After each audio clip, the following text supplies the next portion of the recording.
Hare Krishna at all. So इस series को आगे बढ़ाते हुए we are in chapter number 4 और इसका नाम है दिव्य ज्ञान। हर चैप्टर में जो भगवान श्री कृष्ण ने कर्म का एक्सप्लेनेशन अर्जुन को दिया, तो उसके बाद जो उसका फल है जिसको हम दिव्य ज्ञान के रूप में जानते हैं, उसके बारे में भगवान श्री कृष्ण अर्जुन को आगे की तरफ एक्सप्लेन करते हैं। सो श्री कृष्ण विष्णु भगवान के ही अवतार हुए, तो बोलते हैं जो मैं ज्ञान तुम्हें अभी दे रहा हूँ ये इससे पहले मैंने सूर्य को दिया था। कहते हैं कि जो सूर्य देव ने वो ज्ञान फिर अपने पुत्र मनु को दिया और मनु ने वो अपने पुत्र श्वाक से कहा था। बट ये जो दिव्य ज्ञान है ये भगवान श्री कृष्ण उसके बारे में कह रहे हैं, वो गीता के बारे में नहीं कह रहे हैं। जो एक परफेक्ट जो दिव्य ज्ञान के बारे में जो बता रहे हैं कि जो दिव्य ज्ञान है ये मैंने सूर्य को दिया था, फिर सूर्य ने अपने पुत्र को दिया और फिर उन्होंने अपने पुत्र को दिया। श्री कृष्ण कहते हैं अर्जुन तुम्हें पता है कि हमारे बहुत से जन्म पहले हो चुके हैं और आने वाले टाइम में भी बहुत से जन्म होंगे, बट ना तुम्हें उसके बारे में पता है ना किसी और को पता है। But like I am the god, I am the supreme, so उसके बारे में सिर्फ मैं जानता हूँ, तुम लोग नहीं जानते हो। लाइक जो मानव जाति है वो नहीं जानती है, सिर्फ मुझे पता है। और भगवान कहते हैं कि जो रूटीन तुम्हारा है कि कर्म के आधार पर आपको नेक्स्ट जन्म मिलेगा, मेरा वैसा कोई सीन नहीं है। जब जब इस धरती पर अधर्म बढ़ता है, धर्म की हानि होती है, मैं तब जन्म लेता हूँ। बट ये सब तुम लोगों के लिए नहीं है, मतलब you are the human being. So तुम लोगों का जो जन्म है वो अपने कर्म के बिहाफ पे ही चलता है। भगवान श्री कृष्ण कहते हैं जो मेरे जन्म और अप्रति को जान लेता है वो इस संसार में मोक्ष को प्राप्त कर लेता है। मोक्ष को प्राप्त होना मतलब जो राग द्वेष भय और ये सब चीज़ें हैं जो थोड़ी बैड हैं, उन सब से दूर हो जाते हैं। मोक्ष में प्राप्त होने के बाद उसको कहीं नहीं जाना होता, वो मेरे धाम में ही रहता है। श्री कृष्ण कहते हैं कि मेरे द्वारा ही लाइक मेरे इंस्ट्रक्शंस पे ही ब्रह्मा जी ने पूरे कर्म के सर्कल को बनाया है ताकि ये जो पृथ्वी है ये रूटीन से चलती रहे। लाइक लेट अस सपोज, मैं एक एग्जांपल देता हूँ आपको। अगर हमारे पास करने के लिए कुछ ना हो, अभी जो हम कर्म कर रहे हैं उसका जो मेन सोर्स है वो इनकम है। मान लो कि अगर हमें पैसों की ज़रूरत ना हो, तो अगर हम कर्म नहीं करेंगे तो हम क्या करेंगे? एक दूसरे को मारेंगे, युद्ध करेंगे, नेगेटिव चीज़ें आएंगी। और अगर हम हमारे पास एक वर्क है स्पेसिफिक करने के लिए, तो हम अपना कितना टाइम उसमें देते हैं और अपने आप को एक फ्लो में रखते हैं। सो लाइक कितना ज़रूरी है मानव के लिए कर्म करना। तो ये सब चीज़ें भगवान श्री कृष्ण अर्जुन को एक्सप्लेन कर रहे हैं। और उसके बाद वो बताते हैं कि जो दिव्य ज्ञान है, इस कर्म के आधार पर जो स्पेसिफिक फल है वो मैं डिसाइड करूँगा कि किसको कितना किस तरीके से देना है। और ये रूटीन जो है, और देन ये जो रूटीन जो है ये इसी तरीके से चलता रहता है। मीन्स फल की इच्छा से जो कर्म किए जाते हैं वो कर्म होते हैं। बेसिकली हम कहीं पे जॉब कर रहे हैं तो हमें अपेक्षा है कि उसके बदले में हमें सैलरी मिलेगी, तो वो कर्म है। बट अगर हम किसी चीज़ के बिना एक्सपेक्टेशन के कोई कर्म करते हैं तो वो अकर्म कहलाता है। और जो शास्त्रों के विपरीत जाके जो कर्म करते हैं वो विकर्म कहलाते हैं। मैंने जब आपको भगवद गीता का एक्सप्लेनेशन दिया था तो मैंने कहा था कि मोक्ष प्राप्त करने की कुछ टर्म्स एंड कंडीशन है। तो आपको लगता है कि हम बिना एक्सपेक्टेशंस के कर्म कर सकते हैं, इसीलिए मैं आपसे कह रहा था कि हम लोगों को तो मोक्ष कभी प्राप्त हो ही नहीं सकता। और कर्म का जो स्पेसिफिक रीज़न है वो भगवान श्री कृष्ण ने एक्सप्लेन कर रखा है कि वो हर किसी का अपना अपना स्पेसिफिक होता है। Let me gives you a best example.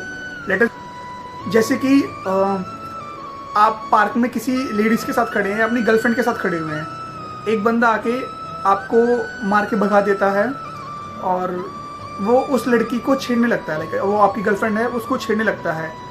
छेड़ना वहाँ पे एक कर्म हुआ। और देन आप क्या करते हो कि उसको मार देते हो।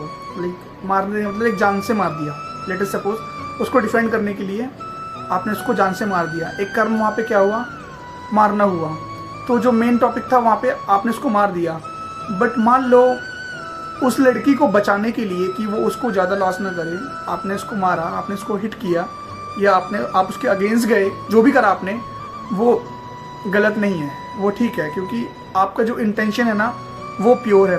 बट अगर आप किसी व्यक्ति से बिना वजह के ही उससे उलझ रहे हैं या किसी को आप हर्ट कर रहे हैं या कुछ गलत बोल रहे हैं आप उससे बिना किसी लॉजिक के, तो वो फिर गलत चीज़ हुई। तो सबका कर्म अलग अलग है। अगर आप किसी लड़की को बचाने के लिए किसी की हत्या कर देते हैं, ये सब चीज़ें कॉन्स्टिट्यूशन में थोड़ा डिफरेंट तरीके से लिखी हुई है, जो भगवत गीता कहती है कि अगर आप किसी स्त्री को बचाने के लिए आप किसी को हिट कर देते हैं या आप किसी को मार देते हैं, तो वहाँ पे जो कर्म है वो डिफरेंट हुआ, उसको जो फल है वो आपको डिफरेंट तरीके से मिलेगा। बट बिना किसी इंटेंशन के आप किसी को हर्ट कर रहे हैं तो उसका जो फल है, उसका जो कर्म है, उसके हिसाब से आपको डिफरेंट तरीके से फल मिलेगा। तो जो कर्म का कोई स्पेसिफिक फील्ड नहीं है कि ये चीज़ करो आप कर्म है, वो वाइस चेंज होता रहता है लोगों का।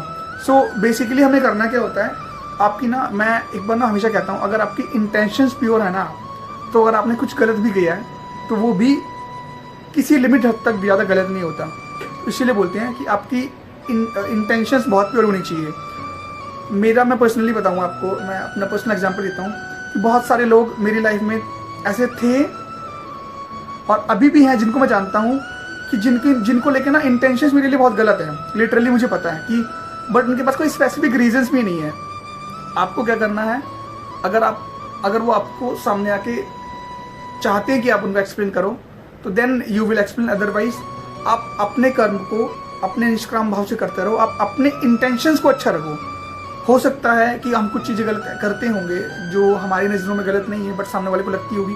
बट अगर आपकी इंटेंशंस प्योर है ना, तो then you are doing a good things. Basically कर्म योग का जो आधारित है वो इसी बेस पे लिखा हुआ है।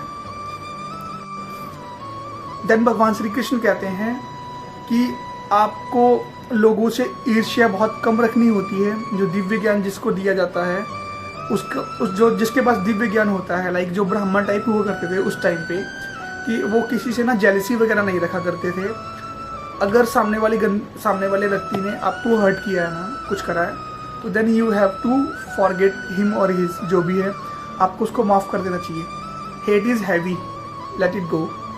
सो ये न्यू जनरेशन के कोट्स हैं, उस टाइम पे थोड़े डिफरेंट हुआ करते थे, बट जो जो वाइब्स है वो सेम वाली है कि आपको लोगों को माफ़ कर देना चाहिए if they are doing something bad if they are doing something bad with you, तो it's okay, like you have to forget them. ब्राह्मण लोग भी क्या करा करते थे, लोगों को माफ़ कर दिया करते थे। और भगवत गीता में स्पेशली ये लिखा हुआ है कि माफ़ कर देना सबसे बड़ा कर्म होता है। देन कर्म के 3 स्टेजेस को कंप्लीट करने के बाद भगवान श्री कृष्ण अर्जुन से बोलते हैं कि किस चीज़ के कर्म करनी चाहिए आपको, और कर्म को डिफाइन करने के बाद वो बताते हैं कि किस कर्म के स्पेसिफिक करने से आपको मोक्ष मिलता है। सबसे पहला वो ब्रह्म यज्ञ के बारे में बताते हैं कि आप स्पेसिफिकली ब्रह्मा जी के ऊपर ही सारा का सारा भार छोड़ देते हैं करने के लिए, उन्हीं के अधीन हो जाते हैं और उन्हीं में लीन हो जाते हैं।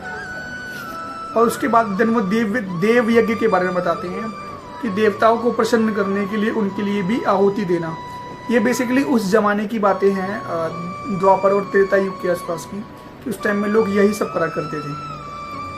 वो बताते हैं कि संयम रूपी यज्ञ, यानी कि जो मुनि लोग वगैरह या ब्राह्मण वगैरह ऊपर जाके जंगलों में जाके अपने इंद्रिय को कंट्रोल में करके भगवान में लीन हो जाया करते थे, तो वो संयम रूपी यज्ञ था। लाइक अपनी इंद्रिय को कंट्रोल करके वो भगवान में विलीन हो जाया करते थे। कर्म तो उस टाइम पे वो भी था स्पेसिफिक, बट जो अब की जनरेशन है यहाँ का थोड़ा चेंजेस है। तो जो कर्म है हमारा, ऑफिस में जाके वर्क करना, एक्सेल पे शीट्स बनाना, क्लासेस देना, ये कर्म हो गया है। बट उस टाइम स्पेसिफिक वो हुआ करते थे समाधि रूपी यज्ञ, जो समाधि लोग ले लिया करते हैं कि अपने प्राणों का त्याग कर देते हैं। आई डोंट नो ये अभी कैसे करते हैं, बट पहले के लोग शायद ऐसा कर लिया करते थे कि अपने आप की समाधि दे दिया करते थे। और आजकल तो लोगों को चोट लगने से डर लगता है। तो कितनी डिफरेंट चीज़ें हैं उस टाइम की और इस टाइम की। जो कंक्लूजन है वो सेम निकलेगा, बस रास्ते हैं वो अलग अलग हैं। कृष्ण अर्जुन को लास्ट में बताते हैं कि जो सबसे इम्पॉर्टेंट है वो ज्ञान यज्ञ होता है, कि आपको एक चीज़ की नॉलेज ले लेना, वो सर्वोपरि होती है। कर्ण थे और जो उनके गुरु थे परशुराम जी, कर्ण ने निष्काम भाव से अपने गुरु की सेवा करी और उनसे वो ज्ञान प्राप्त किया। तो ये ऐसी चीज़ें ना, तो ऐसी चीज़ें किसी स्पेसिफिक पर्सन के पास ही हुआ करती थी। तो भगवान श्री कृष्ण बोलते थे कि ये सबसे सर्वोपरि हो कि आप किसी महात्मा से या आप किसी गुरु से एक नॉलेज ले रहे हैं, एक ज्ञान ले रहे हैं, वो भी निष्काम भाव से। और ये जो है ये सर्वश्रेष्ठ हुआ करता था। और फिर देन वो बोलते थे कि इस चीज़ को आप अगर बेटर तरीके से या पॉजिटिव चीज़ों के लिए यूज़ करोगे तो देन आप मेरे अधीन आ जाओगे और आपको मोक्ष प्राप्त होगा।